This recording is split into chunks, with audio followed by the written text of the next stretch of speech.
Alright, we're going to do another tomato review today. It's going to be on this tomato right here, and this is called the butter apple.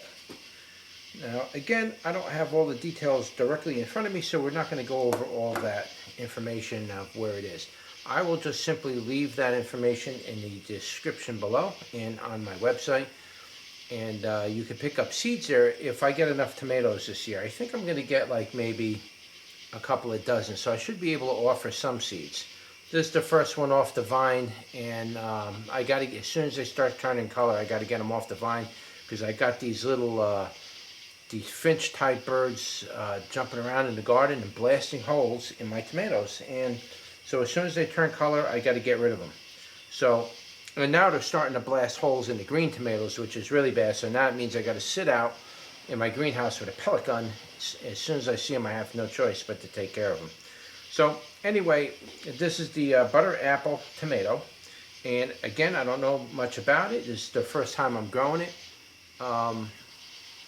As you can see, it's a nice little, it's a, so far the other ones on the plant are roughly around the same size. So they're all about this size tomato. And there might be a few that are slightly smaller, but they're all generally around this size. And I would say that's probably what, maybe 4 ounces, something like that, and or maybe even 3 ounces. It's not that big of a tomato. Doesn't sound hollow, but it might be kind of hollow. So we're not sure about that, but let's cut it open and see what it looks like. No, it's not hollow. I thought it would be. Now this is a strange looking inside of a tomato. Take a look at that.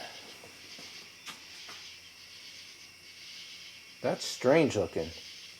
It's like it has a chamber here, a chamber there, then a chamber here, then a chamber there, then the chamber on the end. It's just strange looking. Look at that. Yeah, let me get the other side. I'll show you that a little closer.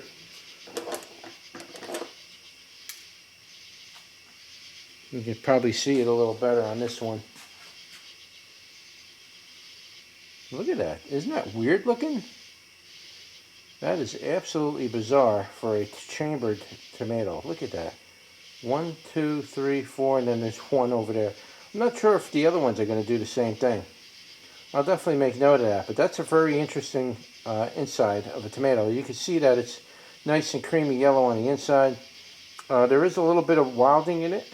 You know, the little veins and stuff you see around the edges, so that's a good sign. That means it's not a commercial grade tomato. Did get a couple spots on it. It started to get the blight, so I got them off there before the blight can really kick in. So let's do a bricks on that. And let's see what the bricks has to say, because the bricks doesn't lie. No, sir. The bricks gives you the straight skinny. It's not real moist, I can tell you that. Taking a lot to squeeze a little bit of juice out of there. And it's about 5 on the money, maybe slightly over 5. So it's probably not going to be terribly sweet, but I'm hoping that the taste of it's going to be a good tomato. So let's give this a taste test and see what it tastes like.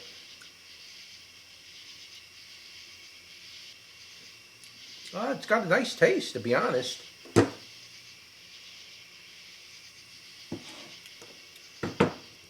Take a little wedge out of there.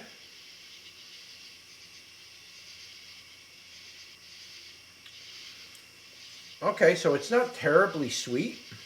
I'm letting the flavor build on my tongue a little bit. It's not terribly sweet, but it doesn't need it because it's one of those tomatoes that have a citrusy type of acidy flavor.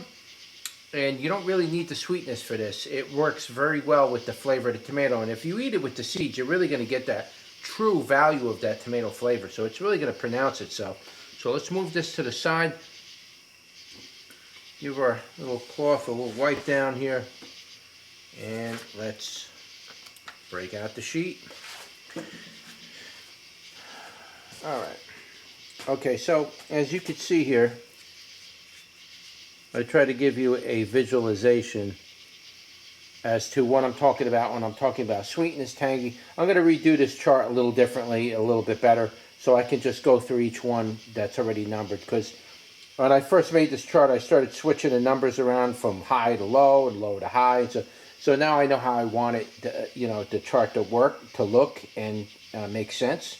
So I'm going to redraw this, and we're going to make it so it's a little bit different, a little bit easier for me to work my way through. I can work through a little faster once I set it up differently. So when I get time, I will change this chart, but it's basically going to be the same thing. So let's start with the sweetness. The sweetness from 1 to 50, I'm going to put that around 20, maybe 21 on the sweetness. It wasn't terribly sweet, but it was sweet enough to give you a smooth type of flavor with that tanginess. It wasn't overwhelmingly tangy. So for example, if there was no sweetness in it and you ate it, it would be like licking a lemon. Even if it was slightly tangy, like if the tangy was like halfway on the tangy and sour side, even if it was halfway, without any sugar at all, that would be like licking a lemon, literally. So you need a little bit of sweetness in there in order for that tanginess to have a smooth flavor, and really pronounces and adds that dynamic to the tomato flavor. So I'm going to say that was about 20, 21, maybe even 22 on the sweetness. It wasn't terribly sweet, but it was sweet enough to balance out the tangy flavor. Now the tangy side was probably around a 27, 28 area. So it was a little higher than the sweetness, but it wasn't terribly high where it was making my mouth pucker. So there was no tardiness in there. So it was a little higher than the sweetness, but it was a good delivery with the flavor package. So the moisture was pretty good. It was about maybe a 5.5, maybe 6 on the moisture. 1 being the lowest, 10 being the highest. So it was a little bit above average. 5 being in the middle, that would be your average. So the moisture was good. It was actually very good. I thought it was going to be kind of a dry tomato, but it turns out it's a nice moist tomato. And as far as the tomato flavor, now the tomato flavor was a really good tomato flavor. It really delivered a rich, nice, potent type of flavor. It was a very strong flavor. I like that in the tomato. So it was very pronounced, and it was very prominent inside that flavor profile. It was right there. And when I ate it, it went, the back of my tongue. It builds there, and it kind of just sits there. It's still in the back of my tongue a little bit, so it's hanging around there. And that effect is what draws you back in to take another bite of that tomato. It's what makes it a good tomato. So you really need that flavor profile to work within that range of the tangy sweet. You need that flavor of that tomato. Most of that tomato flavor is actually coming from the seeds. The gel on those seeds is really what's giving you that impact. So it's really important that you know that when you're making tomatoes. I generally tell people not to remove the seeds from the tomatoes because that gel is really what's carrying that tomato flavor.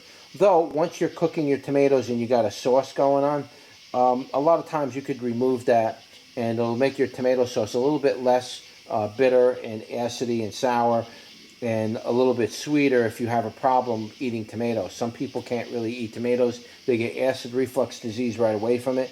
So if you're one of those people and you're looking to reduce the acid in your tomatoes when you make sauce, then you would probably want to remove the seeds. But for everybody else who wants that true value of that tomato sauce, when you make tomato sauce, do not remove your seeds. That's my opinion. I don't even remove the skins unless I have to. So I make everything. I eat the entire tomato. I grind the whole thing up in a blender, seeds and all. I grind it up, and that's how I make my sauce. And I make some really good sauces, guys. Better than anything you get from the store. So the tomato flavor, 1 being the lowest, 10 being the highest, I'm probably going to say that tomato flavor was probably around a 7. It was very prominent, very dominant. It was very powerful and strong. It delivered the full flavor package together with the sweet and the tangy. Just kind of came in and really drove that flavor home. I was very impressed with this tomato quite a bit. Kind of shocked me for a yellow tomato because usually yellow tomatoes tend to be a little bit on the tardy side, which this does have a little bit of a tardiness to it, which I should point out, and that's something I'm going to include in this flavor profile thing, if there's any tardiness. There was a little bit of a tardiness, not very much. I'd probably say maybe from a scale from 1 to 5, tardiness would have probably been like a 1. It was something in there, but it wasn't bad. It didn't pucker my mouth or anything, but it worked together with that tangy flavor, so it worked really nice, but there was a little bit of a tardiness in there. And as far as the undertones, there wasn't really any undertones that I could detect. It was a very smooth tomato flavor. Nothing earthy, nothing berry-like, nothing, odd flavor that kind of, The undertones generally, the way they work is when you eat the tomato, you get that tomato flavor, but sometimes the aftertaste, you have this little aftertaste that either lingers or it comes and goes really quick. That's the undertones that I'm referring to. And I look for those, and if I don't really pick those up, then I generally say you got a 0 on the undertones, which this tomato generally had a 0. It was pretty much all nice and even tomato flavor, but I didn't detect any undertones. Now, keep in mind that this taste testing I'm giving you is generally for raw tomatoes. Once you cook tomatoes, that all pretty much goes out the window. However, the undertones of that tomato a lot of times transcends into the cooking of the sauce. So you'll pick those undertones up in your sauce. Does it ruin the sauce? No.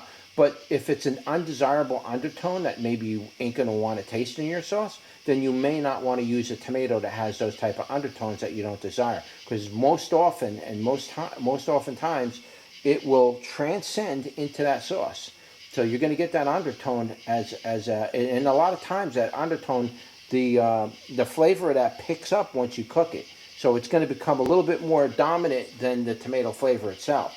So a lot of times those flavors you may not want in your sauce. So keep that in mind when it comes to the undertones. I'm going to redraw this sheet, and so the next time you see my next review video, I'll have a new sheet set up with all the proper things in there where I can lay it out a little better and you can see it pretty good. But that's really about it for this tomato. It's a very nice tomato. I definitely recommend this tomato for growing. It's a pretty good producer. I probably got maybe about, I think right now I'm probably pulling at least 2 dozen tomatoes that are sitting on there, green, waiting to ripen. So they are taking a long time to ripen, but there's definitely a pretty good amount of it, and it looks like there's more coming out. So it's not that it's dead. It's an indeterminate tomato variety, so it's going to keep producing for you. So I'm going to have these tomatoes going on all the way long into September. So I'm probably going to get a lot of tomatoes out of this.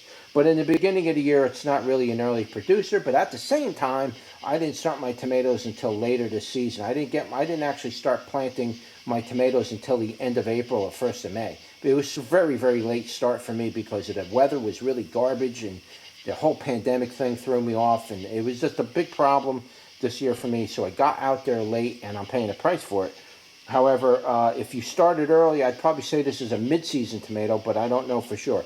I'll put all of that information in the description below and on my website. I will also make seeds available for this at the end of the year. I should have plenty of seed for this. And I'll leave a link below in the description below. You can take you right over to the website, and that way you can buy seeds if you want to try this variety. All right, so that was your tomato review for the butter apple tomato. Don't forget to like, share, and subscribe, and I'll see you on the next one. Take care.